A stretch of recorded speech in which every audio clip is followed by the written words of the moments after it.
자, 부산의 첫 번째 이슈가 이제 부산에도 예산 문제를 좀 해야 됩니다. 연말로 들어가고 있기 때문에 내년에 편성될 예산이 역대 최대 규모 15조 3천억 원으로 네네. 편성이 됐습니다. 이야, 이거 일단 박형준 시장의 공약을 염두에 둔 예산이 굉장히 많이 편성이 됐는데 15분 도시에 2,397억.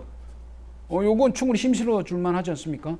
저는 근데 15분 도시 자체에 대한 근본적인 컨셉부터 좀 저는 이게 고민을 좀 해봐야 되는 거다.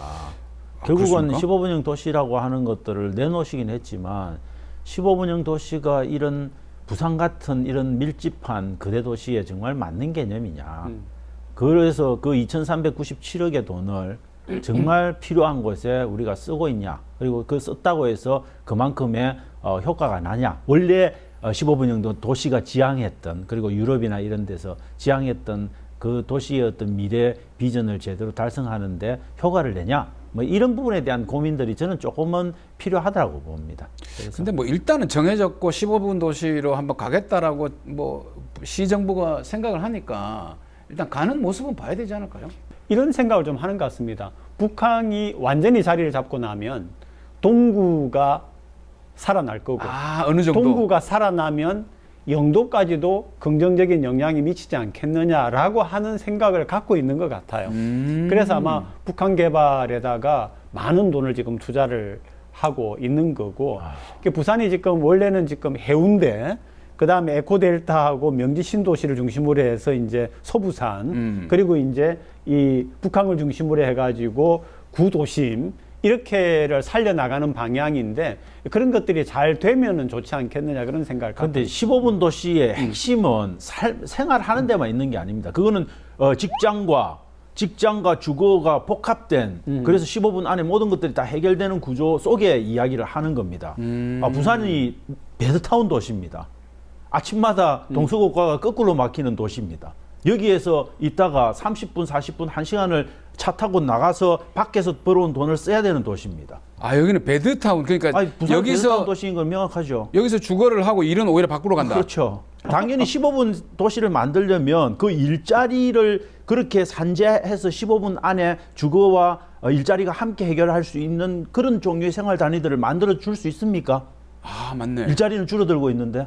저는 그래서 좀 박형준 시장이 그런 생각을 갖고 있더라도 조금 그런 것들을 먼저 시범 사업을 통해서 우리 주변에도 뭐 대저라든지 저런 데 작은 미니타운 같은 것들을 만들어서 15분 생활도시의 어떤 전형을 한번 테스트를 해본다든지. 테스트. 저는 그런 좀 시도들을 거치고 나서 확산하고 이런 것들을 해야 되는데 지금 이 15분 생활도시는 그냥 개념상 그냥 여러 가지 복합 문화 공간들 만들어주고 뭔가 뭘 할 수 있는 것들을 만들어주는 중심에다가 갇혀 있는 거죠. 결국 그거는 시설 갖춰주면 다 게임 끝난다. 이렇게 보는 관점에서 접근하고 있는 거는 저는 좀 아니지 않냐. 그거는 결국은 예산 낭비에 저는 불과할 수도 있다. 그런 우려를 한다는 거죠. 그 개념은 대단히 좋지만 부산의 현실에 맞냐는 부분하고 그에 따른 적절한 효과가 나냐 이 부분에 대한 고민이 조금은 필요해 보인다. 진짜 좀 생각을 해봐야 될 문제인데 일단 예산 중에서 이제 복지 예산도 부산시의 복지 예산도 보면 일단은 관련 보건 분야 사회복지 보건 분야의 관련 예산은 9.1%가 늘었지만 사회적 약자를 보호하는 예산 일부는 또 삭감이 됐습니다. 그러니까 이게 복지 예산이 올라갔는데 사회적 약자 예산이 줄어든다. 이거 어떻게 봐야 됩니까? 이거? 저는 복지가 가야 될 진정한 복지의 수혜자들은 외면하고 있는 거다 이렇게 봐야 되는 거죠. 지금 우리 사회 부산의 가장 저는 좀 문제는 사실 고독사가 굉장히 많지 않습니까? 고독사 거의 1위에 가까운 그런 도시일 텐데 그 고독사 하시는 분들이 주로 홀몸 노인들 이런 분들인데 그 홀몸 노인을 그 가족과 연결시키는 그런 뭐 대한가족 사업 이런 것들이 있습니다. 근데 그런 것들은 지금 예산을 거의 절반 뚝 잘라버리는 부분들. 그 다음에 또 장애인들도 꽤 많지 않습니까? 근데 장애인 관련 예산은 사실 늘어도 시원찮을 그런 부분이 있는데 장애인 예산도 지금 자르고 됐고. 있죠. 뭐 저는 그런 부분에서는 복지의 사각지대에 정말 있을 수밖에 없는 분들에게 돌아가는 예산을 또 걷어들인다. 이건 조금 저는 인간적이지 못하다 그렇게 봅니다. 제가 그 실례를 하나 들어드리면은 옛날에 있던 여관들이 있지 않습니까? 맞아요. 거기 뭐 여관들이 장여관 이런 게 많았어요.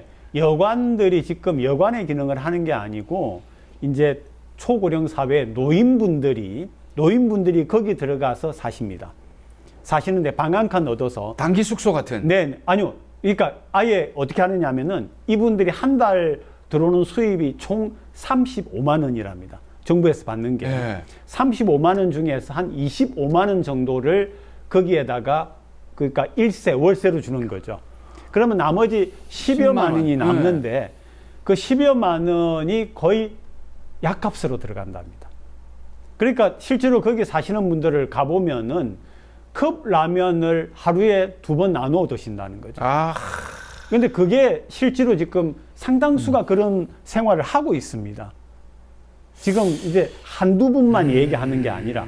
근데 그런 부분을 놓치면 결국은, 그럼 결국 우리가 무슨 얘기를 할 수 있냐면은 부산은 어떤 도시냐라고 얘기할 때에 제 머릿속에 들어와 있는 거는 부산은 초고령, 그걸로 인하여서 복지 사각이 이루어지고 있는 그런 도시로 특징되는 거지 뭔가 좋은 게 하나도 없는 거죠. 아, 그러면 이게 예산을 어디로 집행해야 될지는 눈에 보이듯이 뻔한데, 아, 지금 여기 또 좀 영어하기 편한 도시를 또 강조를 하셔가지고 필요한 건 필요하죠. 저는 영어 하기 편한 도시를 만드는 거는 저는 부산에 필요하다라고 봅니다. 그건 저는 필요합니까? 뭐 네. 근데 영어 상용 도시라고 이야기했을 땐 좀 어감이 그렇죠. 그거는 뭐 근데 우리가 국어 사랑해야 되고 하는 그런 어떤 좀 그 감정도 있고 그래서 그런 부분하고 이제 배치가 되기 때문에 저는 그 좋지 못한 표현이라는 거는 인정을 합니다. 그렇지만 그걸 저는 영어 하기 편한 도시 정도로 조금 톤다운 시켜서 가는 방식은 저는 옳다. 왜냐하면 옳다. 근데 우리가 상해라든지 싱가포르나 홍콩이나 동아시아를 주름 잡는 그 거대 도시들은 기본적으로 영어하기 편한 환경이 되어 있다. 저도 상해 가서 느껴봤거든요. 제가 뭘 자리를 못 찾아서 그냥 했는데 중국 사람들 되게 영어 못 하잖아요. 상해는 그게 다 돼요. 아, 그래요? 굉장히 젊은 사람들은 영어 잘해요. 뭐 그러면 되게 편하고 느낌이 좋아지는 거고 이게 국제도시 면모구나 이런 걸 느끼게 되거든요. 홍콩, 싱가포르 다 그런 거 아닙니까?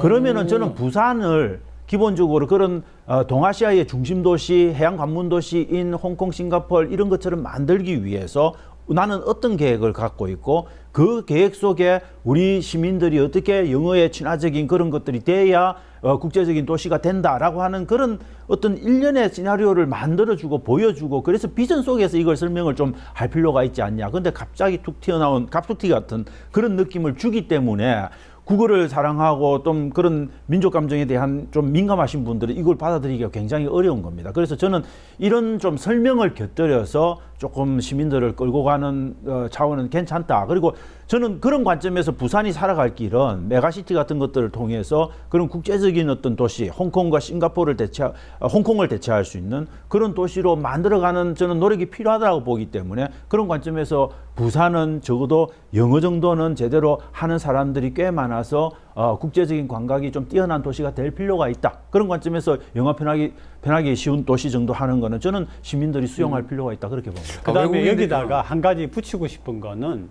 영어를 하면 우리 한국 사람들이 가지고 있는 생각이 뭐냐 하면은 문법적으로 틀리지 말아야 되고 발음이 정확해야 되고 그거 아니거든요. 알고 있는 단어를 가지고 몇 개 얽어서 상대방이 알아만 들으면 됩니다. 통하면 된다. 통하면 되는 거죠. 그게 영어죠.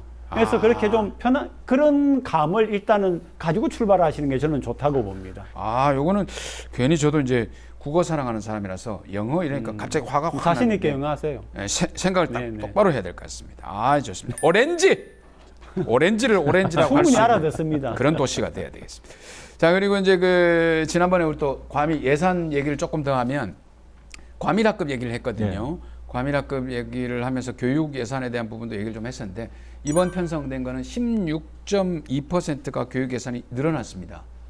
와, 엄청난 거죠. 엄청나네요. 엄청난데 이제 저는 이렇게 많이 늘어날 수밖에 없는 이유가 교육청 나름대로는 있습니다. 왜냐하면 그린 스마트 학교라든지 이런 것들이 뭐 예컨대 예전보다 이 계획상 좀 많아지고 뭐 이런 부분들도 있는 거고 그다음에 또 저는 이제 교육감이 바뀌었기 때문에 바뀐 교육감이 지금 내세우고 있는 게 학력 이제 신장 뭐 이런 프로그램들을 굉장히 많이 하지 않습니까? 그러니까 이제 교육 사업비의 어떤 예산이 부분이 굉장히 늘어날 수밖에 없는 거고 또 일제고사 이른바 일제고사라고 하는 기초학력 평가 해야 될지도 모르지 않습니까? 그런 예산들을 사실은 반영을 할 수밖에 없기 때문에 저는 교육 사업 관련 예산이 늘어날 수밖에 없는 구조가 되어 있다. 근데 어떤 그 교육 문화 혹은 그 사회적인 풍토가 좀 바뀌어야 된다 저는 보는 게 예를 들면 이제 저는 이제 미국에 있으면서 그 이런 걸 봤습니다.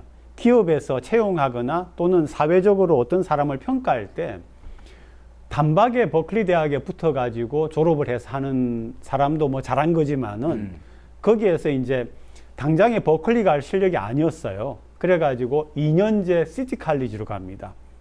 시티 칼리지에서 평균 B 플러스 이상을 받으면은 이쪽 버클리 대학이나 UCLA 쪽으로 옮겨갈 수 있는 자격이 주어집니다. 물론 자리가 있어야겠지만. 그래서 미국 사회에서 제가 볼 때는 그렇게 처음에 힘들고 잘 안 됐던 거를 해가지고 버클리까지 졸업했다를 버클리 바로 간 것보다 더 쳐주는 경우가 많습니다. 아, 높게 평가해 주네요. 네네. 그런데 한국은 지방대학에 있다가 소위 뭐 서울에 있는 좋은 대학을 가면은 지방대학 출신을 먼저 보는 거죠. 아, 그러네. 예. 우리가. 아유, 얘는 편입 안 했네. 이렇게 되는 거예요.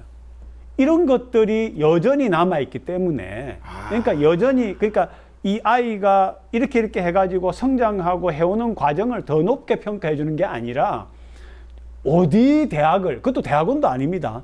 어디 대학이냐라고 하는 게 사람을 평가하는, 심지어는 결혼 상대를 찾을 때도 이런 풍토가 바뀌어야 된다고. 그럼 19살 그 시점에 이미 평가가 끝나버리는 거죠. 저는 근데 지금 과밀학급을 해소하기 위한 어떤 위기의 상태가 지금 높아서 그 부분에도 상당 부분 예산이 들어갔고 또 교육감이 이제 부임한 지 지금 6개월밖에 안 됐기 때문에 교육감 주요 공약 사업인 이런 종류의 기초학력 평가를 전체적으로 시행한다든지 이런 종류의 사업을 내년부터 본격적으로 처리하기 위한 어떤 교육 사업비가 함께 늘어서 16.2%가 늘었을 가능성이 높다 이렇게 평가를 해요. 그건 수정하겠습니다. 그러면 기초학력 평가를 위해서만 16.2%가 올라간 게 아니라 과밀학급 해소라든지 여러 가지 부분이 공약 사업을 진행하기 위한 걸 포함해서 16.2%가 올라갔지만 일단은 아무래도 공약 사항 중에서 가장 앞으로 내세운 게 기초학력 평가니까 그렇죠. 이런 부분에 대해서는 나중에 어떤 결과로 돌아오는지는 우리가 한번 지켜봐야 될 것 같습니다. 저는 시의 그 예산 집행이건 교육청의 예산 집행이건 소위 말하는 지속 가능 개념이 있어야 된다고 봅니다. 지속 가능. 투자해놨다가 또 5년 뒤에는 그 투자가 아무 효과가 없는, 다시 말하면 건물을 지었는데 5년 뒤에는 아이들이 줄어가지고 또 쓸모없이 되는 그런 거는 이제는 제발 좀 안 해야 된다고 생각해요. 아, 그리고 이제 그 부산의 대표 민주항쟁이죠. 부마항쟁에 대해서 좀 얘기가 좀 시끌시끌합니다. 그거 기념 행사를 하는데 노래를 빼라. 그 노래가 약간 좀 문제가 있다. 그래서 행안부에서 지시가 내려오니까 이게 검열이 아니냐 논란이 좀 생겼습니다. 뭐 그 노래 제목이 배고픈 사람들은 콩을 주어서 다 먹어치우고 부자들의 곡물 창고를 습격했다 뭐 이런 종류의 노래인데 그냥 노래는 노래에 불과한 거고 그냥 예술의 영역에서 근데 시인들은 이것보다 더 심한 은유와 비유로 지금 현재 있는 시스템을 욕할 수도 있는 거죠. 그림은 더 심한 풍자로 할 수 있는 거죠. 그냥 예술의 영역은 예술에게 맡겨라. 그리고 그거에 예술성이 있는지 그런 사회적 풍자가 예술성이 있는 건지는 예술가들 사이에 비평가들 사이에 맡겨두면 됩니다. 그냥 예술문화 부분은 정말 팔길이의 원칙. 팔길이의 원칙. 팔길이의 원칙이라고 영국에서 유명한 그런 문화 정책의 핵심적인 원칙이 있습니다. 이거 하나 앞에 돈은 주긴 주되 딱 팔길이의 원칙만큼 간섭은 하지 마라. 그게 팔길이의 원칙입니다. 정확하게 이해를 못했습니다. 돈은 그러니까 문화에 대해서 지원은 하되 지원권 줬다고 해서 이래라 저래라 감나라 변하라 간섭은 하지 말고 팔길이 정도의 우리가 앞으로 나란히 할 때 이렇게 팔길이 딱 유지하지 않습니까? 예. 그 정도의 스탠스를 유지해서 간섭하지 말라. 이게 팔길이의 원칙이거든요. 그 뜻이네. 그러니까 그렇죠. 돈은 주되 그러니까 지원은 하되 간섭하지 마라. 거리 두고. 예. 이게 그게 팔길이 문화를 원칙. 대하는 대원칙입니다. 자꾸 그 원칙을 벗어나니까 문제가 되는 거죠. 저희 시대에 아침 이슬이 금지됐잖아요. 그렇죠. 왜냐하면 가사 중에 태양은 요지 위에 붉게 타오르고 때문에.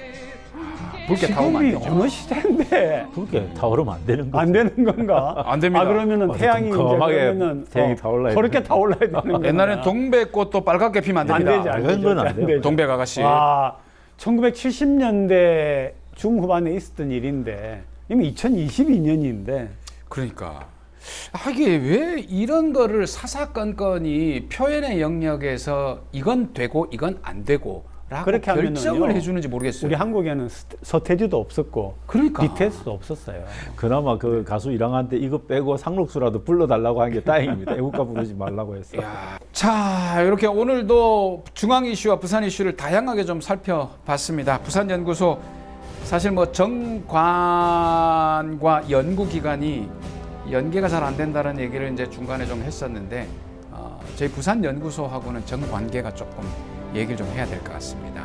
같이 또 서로 고민하는 문제가 함께 머리를 맞대 보다 보면 훨씬 더 나은 방향으로 갈 수 있지 않겠습니까? 부산연구소에서 다루는 주제들 우리 시청자 여러분들 계속해서 관심 가져주시고 함께해 주신 여러분 감사합니다. 고맙습니다.